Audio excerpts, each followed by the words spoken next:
Welcome back. This afternoon, we're going to look at data when it comes to e-commerce and how it differs in three major regions, thanks to market research company, the NPD Group. Larissa Jensen, Vice President, Industry Advisor at the NPD Group, will talk about the market in the US. Mathilde Lyon, Director and Beauty Sector Analyst of Europe for the NPD Group, will discuss the state of e-commerce in Europe.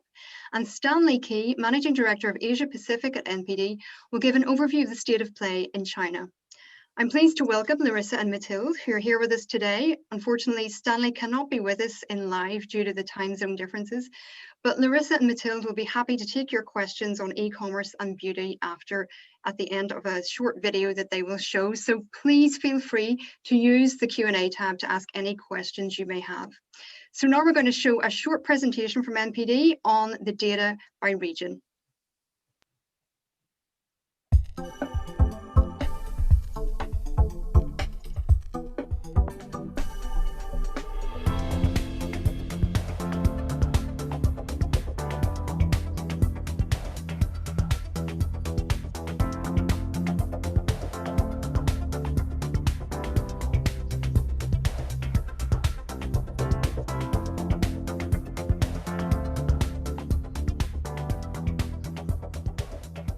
Hello, I'm Larissa Jensen, Beauty Industry Advisor and Vice President, US Beauty at the NPD Group.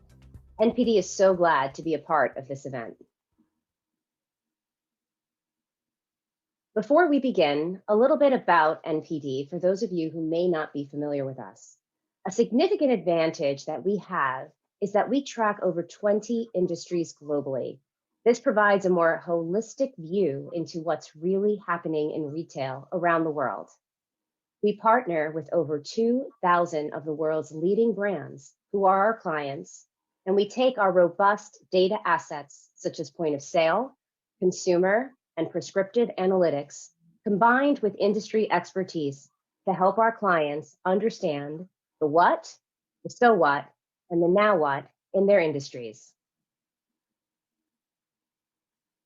I'm here with Stanley Key, Managing Director, APAC, and Mathilde Lyon, Executive Director, Europe Beauty Industry Expert, to discuss global e-commerce trends in the beauty industry. We will share our insights into the opportunities to grow your business in 2021 by leveraging NPD's unique global data and prescriptive analytics and industry expertise. This has been a year like we've never seen, and NPD is here to support the industry. First, we'll look at the state of the global beauty industry. Then, we'll dig into the changes in e-commerce performance during the pandemic and the consumer behavior shifts that we believe will continue in the future. Next, we'll discuss what we're calling the category reboot.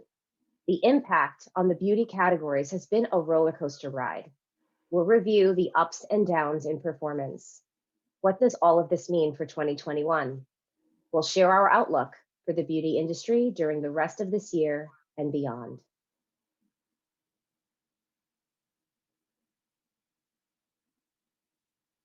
Beauty had a difficult year, unlike some of the industries that NPD tracks, like technology, home, or toys, who saw growth during the pandemic, mostly due to the stay-at-home lifestyles imposed on the consumer. In the US, dollar sales were down 19% versus prior year. Contributing factors were the impact of store closures on brick and mortar early in the year, as well as the struggle of the makeup category, which is the largest category in the US. Canada fared slightly better, due in part to drugstores remaining open during lockdown periods, but challenges remained due to regional shifts and the acceleration of promotion, which didn't move the needle for growth. Typically, Mexico sees a better performance, but the pandemic hit that region hard as well. Multiple lockdowns during key seasonal shopping occasions in May, June, and December hit sales hard. These periods are driven by fragrance, which did not pivot to online sales.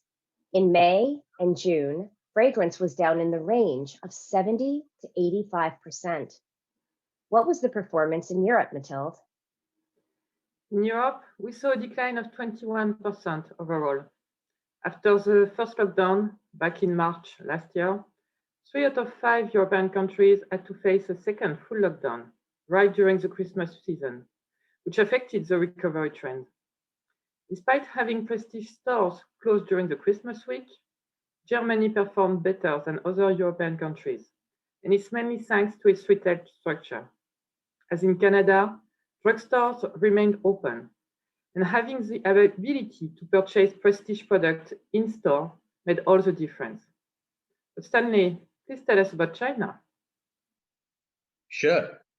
In China, we are now tracking e-commerce, where the year ended with growth, and not only a growth, an incredible achievement in this difficult year. In year 2020, China e-commerce prestige beauty market grew 71% and reached 10.88 billion US dollars. Right. Skincare is the largest category ahead of total US market. As for makeup, while total US is far ahead, China e-commerce is also the second largest market among the 8 countries that NPD tracks. Fragrance, on the other hand, has a smaller market size in China compared to other countries. But as brands continue their promotion and new product introductions in China, the Chinese market offers huge potential for growth and growing faster compared to makeup. Immediately after the recovery of the e-commerce post-COVID-19, boosted by big festivals like Double 11, we noticed there was a big boom in the market. And particularly when comparing with November 20 to November 19, which was already a very strong sales month, it was posting 75% growth compared to a year ago. As most Chinese consumers still wear masks every day, they focus on skincare purchase instead of makeup. Fragrance and thus skincare saw a stronger recovery.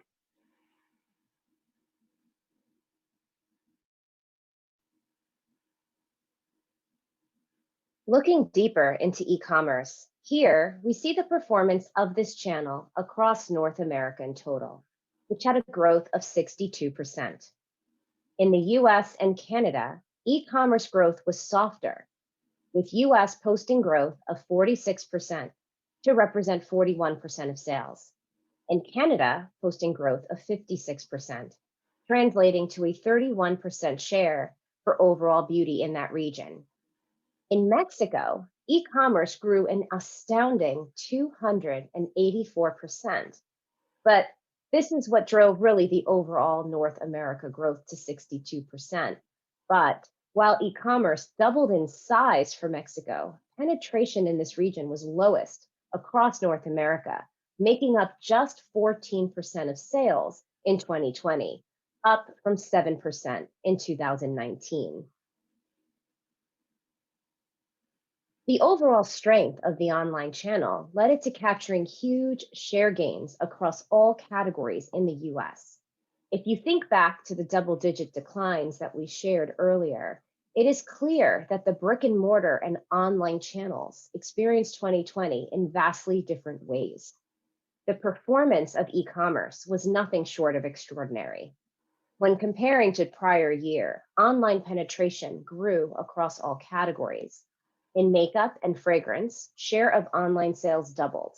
In skincare and hair, where online penetration was already stronger pre-pandemic, 2020 brought it to levels never seen, making up more than 50% of total category volume for the year. And in Europe, online sales strongly accelerated last year. In average, the growth is of 45%, that's very aligned with the US trend. The stores closures during lockdown period had a catalyst effect on the e-commerce acceleration, as consumers could only purchase their prestige products through online. The development of online was already a strong trend in prestige over the past years. But in 2020, the speed of the online growth has tripled versus 2019. And we are now at a level of penetration that we wouldn't have expected before at least 2 or 3 years in a normal situation. However, let's keep in mind that the situation is very different across Europe.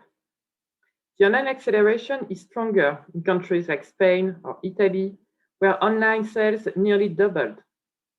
But it's because we were on a smaller base initially. Back in 2019, online sales were only waiting for 3% of the sales in Italy and 6% in Spain. Thus, we are seeing this channel starting to emerge in these countries, but it's not yet fully generalized as a consumer habit, and there's still a huge opportunity of growth in these countries. Unlike southern countries, UK were already much more focused online. This channel now waits for 44% of total prestige sales, and even became the #1 channel for skincare and hair care, as in the US. And this is not over, as consumers are confirming that they plan to purchase more online in the coming months. Nevertheless, if we saw such incredible growth of online sales across Europe, let's not forget that this industry strongly relies on physical stores, and that the gains generated by online only compensated 21% of the brick-and-mortar losses. So the shift to e-commerce requires an accelerated pivot towards technology to deliver an enhanced online service experience that mimics aspects of the beauty in-store shopping experience, including for fragrances. Augmented reality apps and QR codes are just 2 examples of this. Click and collect, online sessions with a beauty advisor, digital stores and experiences are flourishing. And now live streaming shopping is arriving in Europe after a huge success in China. Stanley, what do you see in China? Yes, as I've mentioned earlier just now, the China e-commerce market had a huge growth of 71%. You know, besides being a huge market, the Chinese market is a very interesting place as more and more platforms are coming into the play. And it is not just Tmall or JD. You have players like Pinduoduo, which is in short form, they call it PDD, and others, which includes the live stream platform like Douyin, which is TikTok, which you all know in overseas, and Kuaishou, are also playing very important role in driving the e-commerce business. Now, in China, e-commerce market is split into 3 big segments. The first is the domestic brand flagship store, owned by the brands themselves. This represents 69% of total e-commerce sales. And the second is the cross-border store for purchasing overseas products. This represents 16% of the total e-commerce sales. The third is the marketplace domestic store, which contains all local stores other than brand flagship store. Marketplace domestic store represent 15% of total e-commerce sale.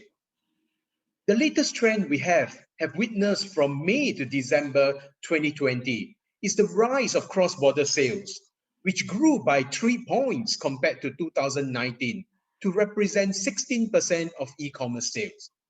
Market domestic sales registered a decline compared to last year, while brand flagship store registered growth. This means that more and more beauty brands were trying to switch sales to a controlled channel from non-controlled channel. These would enable them to avoid competition against their distributors, better control the channel flow diversion, and reach consumers directly to increase private traffic, and future interactions. Actually, as the Chinese consumers are more and more educated and willing to discover new brands, cross-border is an opportunity for the indie brands, the clean brands, and any other brands that want to test social engagement and the consumer experience before entering the Chinese market and going local.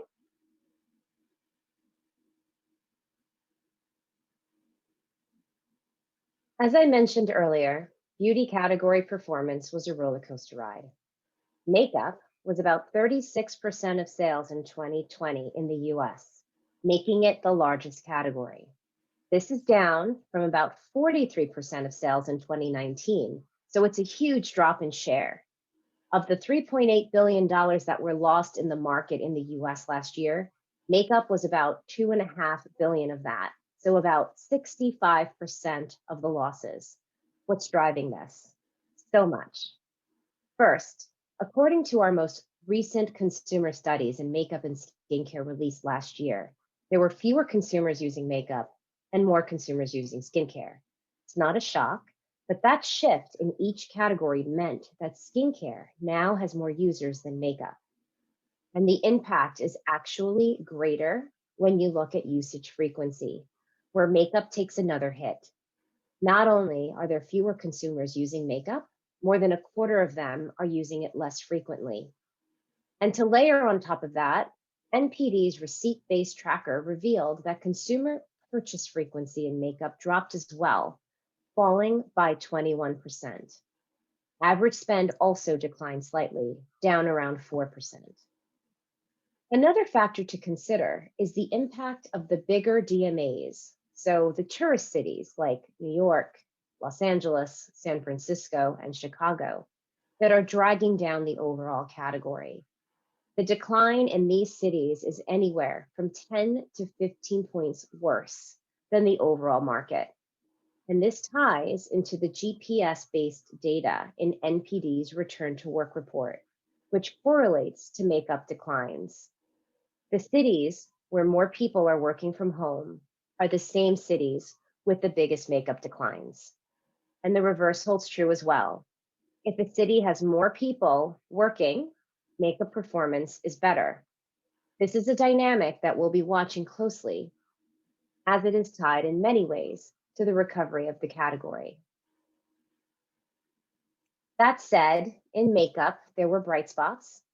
And I should note that while these segments grew in e-commerce, they declined in total. Now, what's interesting is that as you look at all of these together, it's very much a mask face and a zoom face.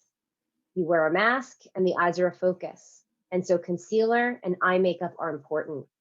And if you go with a natural face under it all, with some tinted moisturizer, you need setting spray to keep it off your mask. Of course, tinted moisturizer and concealer are zoom face products too, along with bronzer to give some color to the cheeks.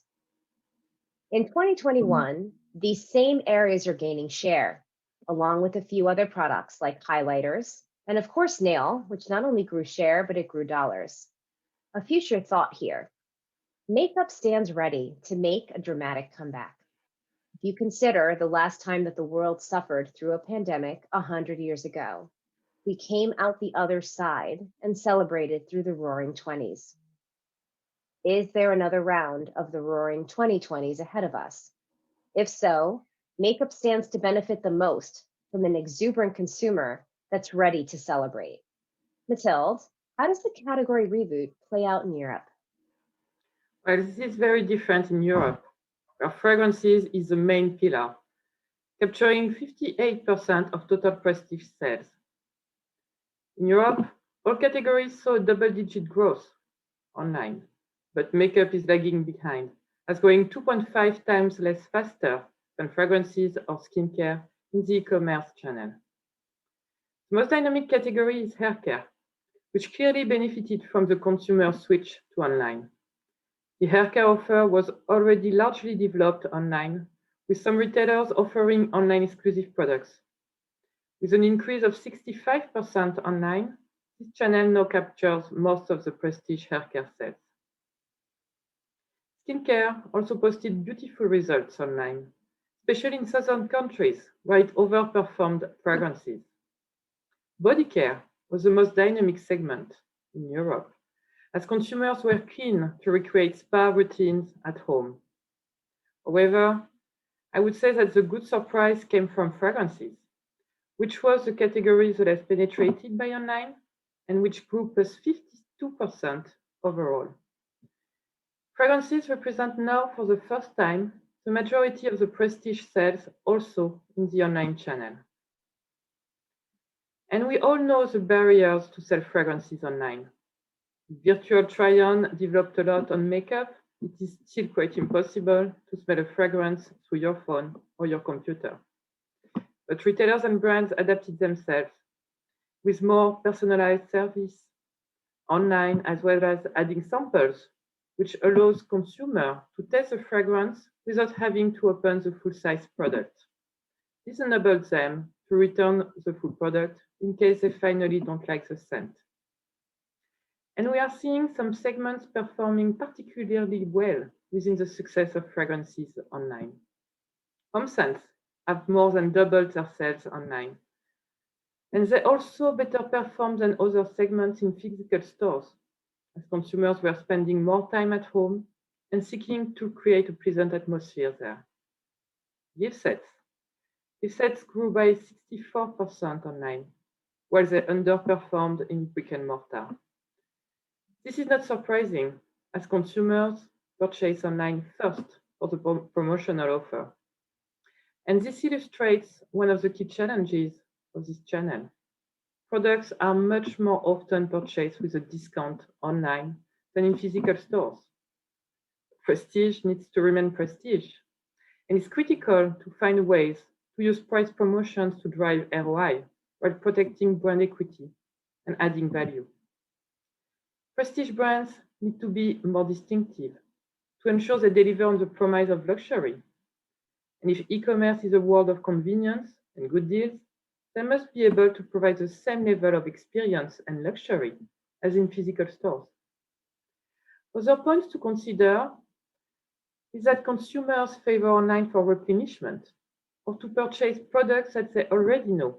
We see the success of big sizes online. The top 10 fragrance lines grew last year 11 points above the average on e-commerce.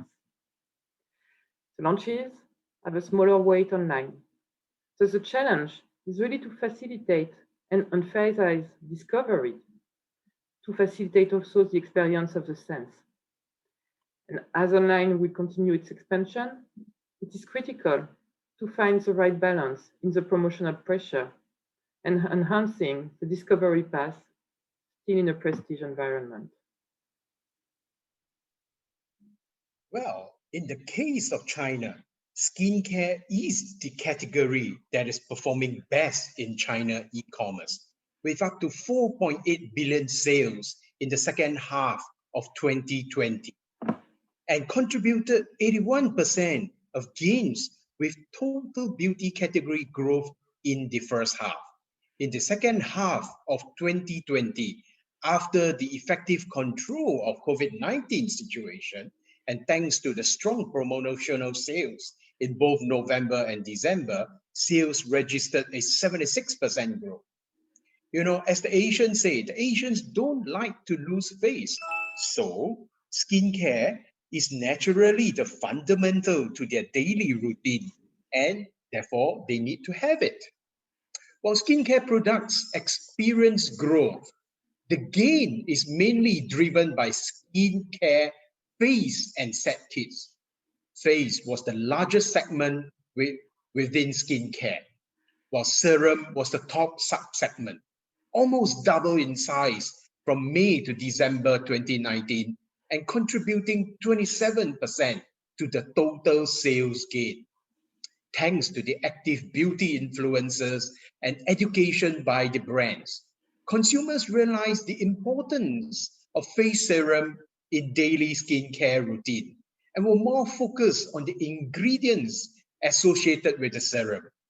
Face cream was another important subsegment, for the Chinese consumers, and it is considered the last and must-do step for the daily skincare routine.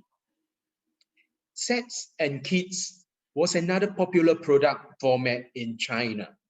Even some luxury brands that are not used to selling sets and kits have eventually adapted the format in order to attract Chinese consumers. Ultimately, recovery is going to be determined by when the consumer is ready to fully engage with beauty again. And you'll want to be ahead of the wave that's coming. Some of the macro dynamics that we'll be watching closely in the US include indicators like back to work and the revival of major cities. In retail, the move to online is going to require continued flexibility and new approaches. And lifestyle changes like a return to travel and experiential spend will be critical factors in recovery, both online and in store.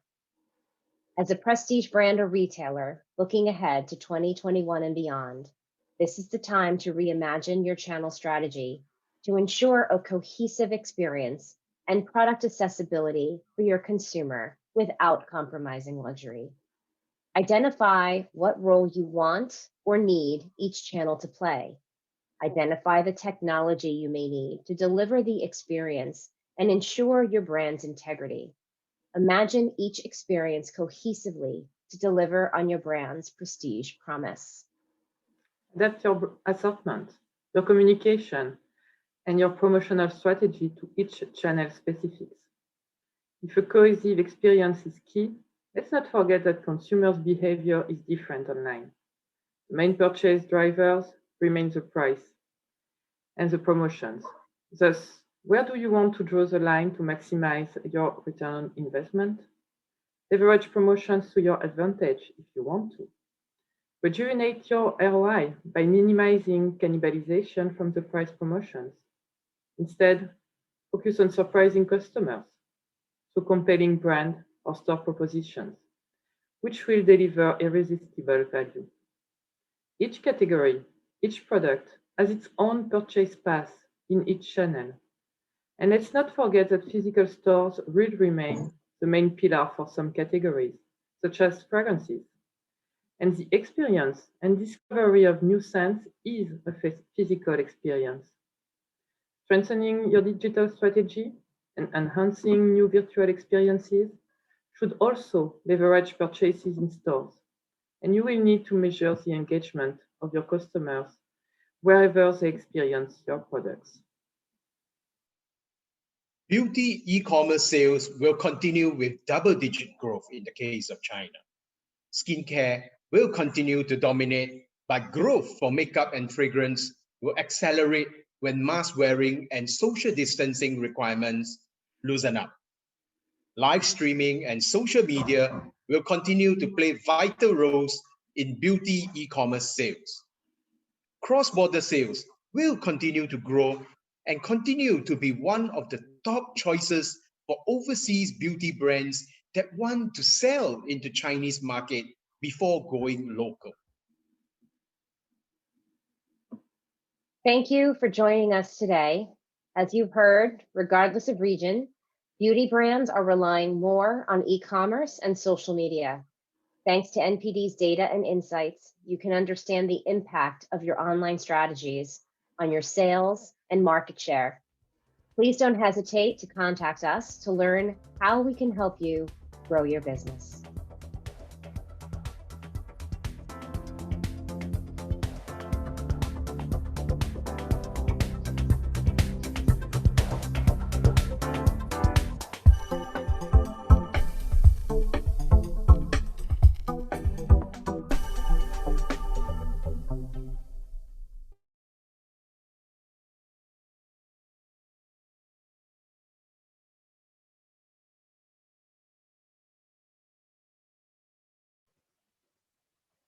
Thank you very much, Larissa and Mathilde, and also to Stanley for that wonderful presentation. It was extremely informative, very dense, a lot of information in there. I think my first question for you would be, obviously we've seen this shift to online. What would you say, how much of it is going to stick once post-COVID? Are consumers going to continue buying as much beauty online as they have done over the past year? Maybe Larissa, if you want to answer that first, and we can have some input from Mathilde after for Europe. Sure, yeah. So the answer is that there will definitely be more of a shift to online sales. However, if you think about the share of sales that have gone into online, it may not be to the level that it was in 2020, but it will definitely be higher than it's ever been. So it kind of, it accelerated this move to online. That said, brick and mortar, and I know Mathilde will probably agree with me on this one, is just essential to our industry. We are a very experiential industry, touch and feel, being able to apply the formula on your hand, being able to smell. I know one of the questions that came in was around fragrance sampling. Categories like fragrance and makeup are very heavily tied to that brick and mortar experience. So while there definitely is this shift to online, and consumers that have discovered the convenience of it, that maybe had not tried that before, will stay there, there will remain that element of brick and mortar that is going to continue to be important for our industry. Would you agree, Mathilde? Is that going to be the same case in Europe? Because I know in Europe there have been quite a few, in the US also, retail closures, especially if you're talking about the UK. Even in Europe with Douglas as well, has announced also quite a few closures. Obviously there's different issues at play there as well. But how do you see that for the European market, the retail situation there? And do you think that retailers will need to do things differently to cater to this consumer that has got so used to buying online as well? Yes, I think the way we will shop in retail versus online would be now different. I mean, the role of brick and mortar versus online is changing. So we have this phenomenon of rationalization of the stores. We will have stores closures, but we saw that we need the proximity, meaning that consumers must be able to go in a store to test their products. So it's very important to keep this relationship and this direct relationship physical also. But the shift we had in online will remain, because now the retailers adapted to it, and they have also put in place ways to purchase and to continue the experience online and offline, which is very interesting. So the role of retail will change in a way. It will be even more experiential, even more proximity shopping, but it's very important at this stage to rethink where they have to be, which size of stores, also which kind of assortment needs to be there, and which kind of advices, people to help clients to really make the best purchase. Okay, just in terms of that, in terms of devices there, or how to help consumers make purchases in store, one of the questions that has come in from the audience is about fragrance, and shopping fine fragrance with a mask on is very difficult. The fragrance quickly transfers from the blotter to the mask. Have any retailers developed a better way of in-store sampling for fragrance there? Is there anything that you have seen there that's interesting in terms of how retailers can make it easier for consumers to experience fragrance in stores in this difficult period? So I could jump in. Fragrance sampling is important. We know from our consumer study that over a third of consumers are looking for this in terms of, finding a new fragrance. So it's definitely very important in terms of deciding which fragrance you want to purchase. And, one of the things that we've seen is not necessarily tied directly to sampling, but what we call discovery sets. There has been, a slew of them that have kind of entered the market over the last year, and we've seen growth in that area. So this could be potentially one way that consumers are able to sample different scents. We've seen, for example, whether it's artisanal or designer fragrances, like over $6 million, close to $7 million of incremental sales came in last year just from those discovery sets. And while it's not tied to fragrance, we've seen a very similar dynamic playing out in makeup as well. If you think about minis, the minis that were doing well last year were really complexion-focused minis. So if you think concealer, foundation, tint, and moisturizer, again, this is like the consumer's way, potentially, of kind of the go-around on the sampling. I believe that we're still in that process of figuring out what the answers are to that. I know my personal way of doing it is I lift the mask from the bottom and I sniff it underneath. That's really the only way to do it at this point, in terms of, the innovations that we've seen here. So I think more is coming, but we just haven't gotten there yet. And we've seen the consumer kind of find ways to go around that. Okay, I would just add there that you should go to the exhibition hub and see some of the solutions, because I know there are companies that are presenting certain solutions to help sample fragrance in store and also to help find fragrance. So there's a lot to see there, if that helps answer that question as well. I wanted to come to makeup, because obviously that has suffered very much over the past year. One of the questions is, do you think lip makeup will ever make a comeback? We're not going to be wearing masks forever. I hope. Yeah, lipstick. I want Mathilde to respond to this too from the Europe side, but lipstick was struggling even before the pandemic. And we saw how lip gloss, for example, and like tinted lip treatment products were performing better as there was this shift to more of a natural look and a natural face.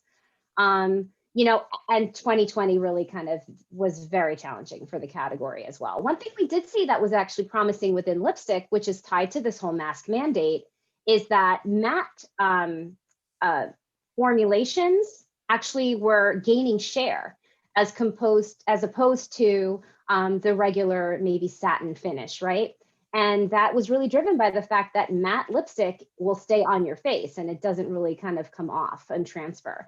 So, that could be one element. I think it could be around innovation if we want to bring lipstick back in terms of the mask mandates. But again, I'm hoping that sometime down the road, we can all show our faces in person again without masks. And Mathilde, any insights from Europe in terms of lipstick and its comeback? Oh yes, we have seen the same thing as in the US, meaning it is really the category and the type of segment which suffered the most, because it is the most linked to social distancing. And it is true that in Europe too, it was already declining before the pandemic. So it accelerated, but it was there before. But I really think that once we will get out of this and that we will find back, people will want to regroup. We want to go out of restaurants and so on. So makeup will make its comeback, and especially lips, because people will want to show them. So I really think that it will be linked to this period, and the end of this period we have a kind of revival, because it will be necessary also. Do you think, because you mentioned innovation there has been a huge focus nonetheless from companies on skincare? Obviously, that's the category that's growing the fastest. And there's a geographical element to play. It's the biggest category in China, which is a big focus for all of the companies at the moment. Do you think this focus on investment in skincare is going to be detrimental for makeup?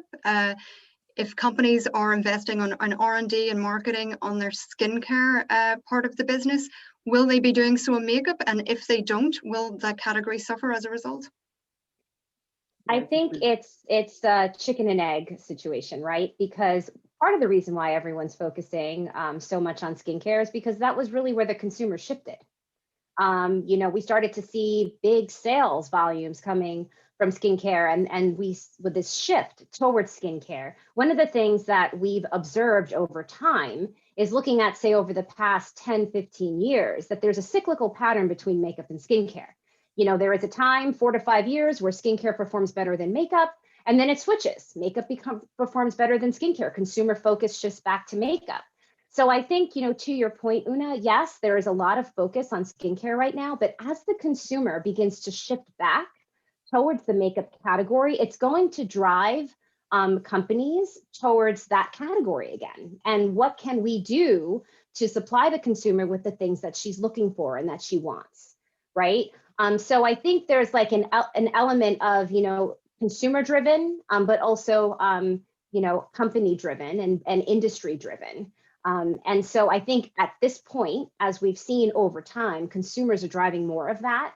And so as we see this shift back to makeup, we will hopefully see more of that focus come back. We just can't forget that category. It's the largest one in the US. It's what's driving down overall performance here. So, when that category revives, so will the industry. Okay. We have another question from the audience about having a worldwide vision.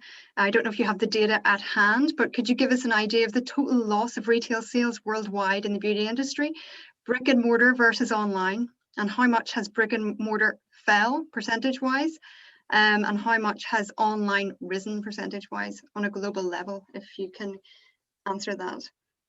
So we don't have that number offhand.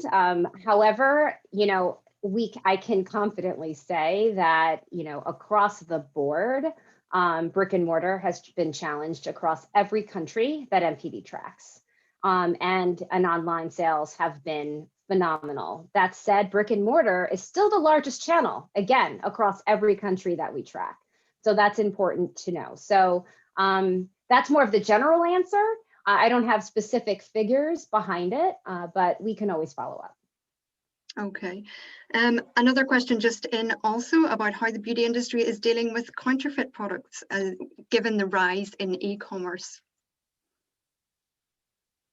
Mathilde, do you want to take this one? Thank you, Larissa. Well, this is definitely one of the big issues. So we know, well, in Europe, in a way, we are more protected because of the, the European rules about the selective industry. But definitely, it is something that I would say everyone has to watch carefully because, on unauthorized channels, it can be definitely an issue, and it is also the role of the brands to be careful about that, for sure. But yes, that's a risk. Okay. Just another question. You mentioned, talked about discovery. Obviously, that's very important online. It can be more difficult online. In terms of the online sales, were you seeing more purchases then of products that had been on the market for a long time? Are there fewer purchases of new products just because people can't really sample them, or they can't go into a store and see those products? And what does that mean for new launches, even before retail starts really opening up properly again everywhere? Yeah, that's one of the big issues, meaning that because you don't purchase the same products when you are online, so it's more replenishment. So the weight of new launches is lower by definition. It has always been. The good thing in Europe, at least, is that online sales really accelerated on fragrances at a rate even higher than for other categories, which means that consumers start to do it. And it's true that now you can receive the scent, you can receive a sample that you can test at home, which really helps and make it easier for consumers to test because they know they can send back the product in case they don't like the scent. But it's still a challenge for sure. So sampling is really a solution for that, even before, I would say, even before the sale to help the discovery once, at least as long as we cannot get back in stores and to test products properly. Okay. The one thing I would add to that is that in addition to discovery, there's also impulse. There's this brick and mortar really has the higher level of impulse shopping as well as discovery, right? So, obviously that makes sense with discovery in the brick and mortar, but impulse may not make as much sense. But it's true, we've seen this in our consumer studies time and again across different industries. You're just more likely to have that impulse purchase when you're in store. So, these are definitely challenges. And, as you asked, thinking back to the first question you asked me about how much of this is really going to stick, it's the other question to think about is how healthy is it too, in terms of for our industry, how much, if more of it does stick. So we just have to be cognizant of that. And it's more about balance. It's how can you leverage both channels really to and maximize each. Okay. And have you seen kind of a drop off in terms of value sales there? Just because obviously, and I think you brought it up also in the presentation, online is associated to a great degree with discounts and promotions and getting the cheapest products. What impact has that had on overall value sales then and for beauty? Well, I'll say this. Makeup as a category is the most highly promoted online. And all categories are more highly promoted online. And this is global, not just US. But in the US specifically, makeup, there is more than half of makeup units are on discount online, right? So when you talk about what that's doing to the value, makeup was also the category that was hit the hardest. And it really didn't move the needle. You know, and I know Mathilde has plenty to say about promotion. In Europe, it's been rampant for a while, and I feel like the US, we've just reached a point of no return in 2020. So I definitely want to defer to Mathilde in terms of promotion, but I will say that from a value perspective, it really hasn't moved the needle in the US. I think the promotion is part of it, but not the only reason. I think also online, the basket purchase is lower, meaning that people purchase products at a lower price. And it's more difficult to sell a cream at more than 300 euros online than in a brick and mortar store, by definition. So what they purchase is at a lower price, plus on top, they've got promotions. And it's true that in some countries in Europe, we are at a level of more than 90% of the sales done under promotion in online, which is even higher by definition than in brick and mortar.